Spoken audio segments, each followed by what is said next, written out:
Tolong ini dulu lah. Ini Mas siapa nih namanya? Awas, Pak. Mas Was yang cerita ya? Nggih.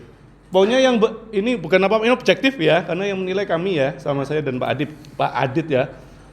Tolong tadi saya minta semua kan harus menghargai, tapi kok saya lihat ya ke kamar mandi mungkin nggak apa-apa, tapi ada yang Makan pisang. ya main HP, makan pisang itu. Coba Mas, apa yang dirasakan Mas? Tadi kan tak minta untuk dihargai ya. Coba Mas siapa namanya? Awas. Siapa lawanmu namanya? Mas Aldi. Nggak apa-apa, sampaikan secara objektif apa yang kamu rasakan kok. Tadi Mas Aldi kayaknya malah ngobrol sama ini. Malah bahas batu cincin. Coba Mas, nggak apa-apa, samain. Jujur aja, nggak apa-apa. Kayak tadi, Pak. Iya, apa yang kamu rasakan? Tadi kamu kan tak minta menceritakan untuk meminta gimana? Apa yang kamu rasakan? Sikapnya Mas Aldi, perilakunya, menghargai tidak, simpati tidak gitu loh. Kok rame banget tadi saya lihat.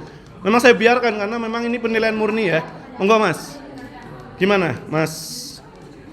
Mas Aldi tadi udah mendengarkan dari awal sampai akhir. Udah bagus kan? Ya. Terus.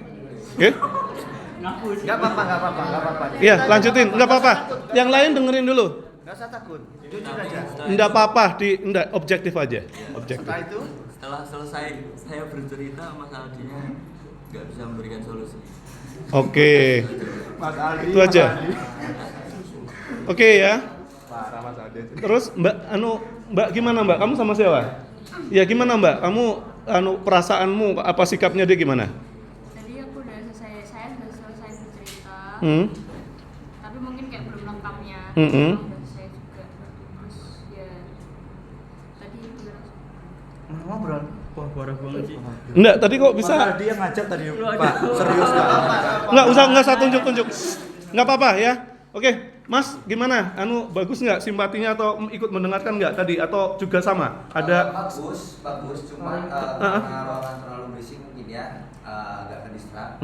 Terus tadi Pak Adit Oh, saya ya. ngejebak kayaknya. Ngejebak apa? gimana? Ngajak ngobrol ke dia, jadi dia teralihkan ke Pak Adit. Oh, begitu ya. Enggak, yang lain ada yang merasa nggak dihargai? Silakan. Tolong Mbak siapa? Mbak Nafisa.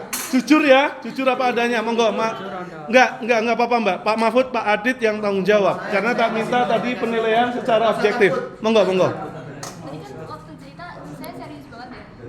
Tapi dia malah ngeluarin HP malah. Ya saya juga lihat Pak.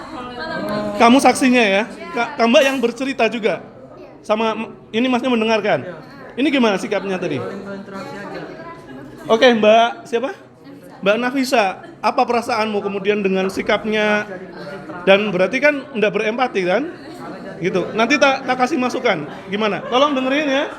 Mbak Nafisa mau menginformasikan gimana perasaannya gitu. Monggo Mbak. awalnya Bad mood. Mbaknya yang bad mood karena gak dikasih atensi. oke, terus Terus setelahnya saya ngeliat yang lain, ternyata memang sepertinya misinya seperti itu. misi maksudnya? Maksudnya emang banyak yang ke distraksi.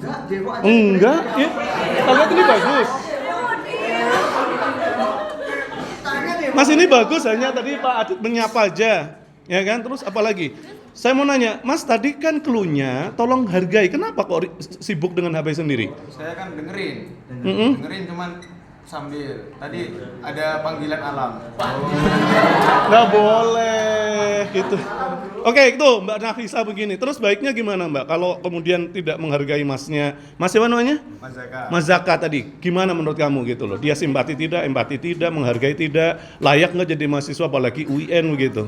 Ya minimal kalau ada yang bicara itu tatap matanya. Tatap matanya Mas. Jangan malu-malu.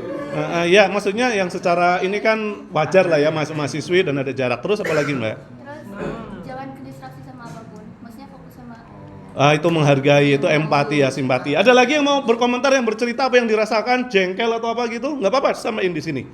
Saya yang ini sama kamu. Iya, betul. Mbak, ini yang sama Mas Ketua, sama Mas Rasya gimana? Ini Mbak siapa ini? Oh, gimana Mbak? Mbak siapa nih? Mbak Zia, gimana yang dirasakan? dia dengerin saya, cuman karena katanya tadi dia belum makan, terus dia lapar, akhirnya dia izin makan pisau sama Pak Adit, dibolehin. Lah itu mengganggu nggak cerita kamu tadi? Enggak sih. Oh, enggak. Terus Gimana? saya tanya ulang, paham nggak kamu yang tak ceritain? Terus dia paham. Oh subhanallah, berarti lumayan bersimpati. Tapi yang parah ini ya. Ini ya terakhir. Mbak Nafisa ya, dengan sikapnya Mas Zaka. Zaka kira-kira layak nggak lulus sospem yang kita outputnya berakhlakul karimah, beruswatun hasanah, khairunas angfahum linas, dan nggak, jujur aja nggak apa-apa. Nanti versi kita ada nilai. Tapi menurut kamu secara objektif, perilaku yang tidak mau mendengarkan, nggak punya listening skill, nggak menghargai, gimana menurut kamu? Ya kurang. Kurang ya, kurang penilaiannya sehingga sebenarnya dipertimbangkan lulus atau tidaknya ya. Tapi setelah selesai sesi ngobrol kok. Wah, takut ini namanya. Nggak apa-apa, Pak Mahfud yang tanggung jawab. Aku nggak lulus nggak apa-apa, kamu aman. Untuk itu tepuk tangan buat Mas Zaka dan teman-teman yang sudah berhasil membuat ilfil Mbak Nafisa dan teman-teman yang lain.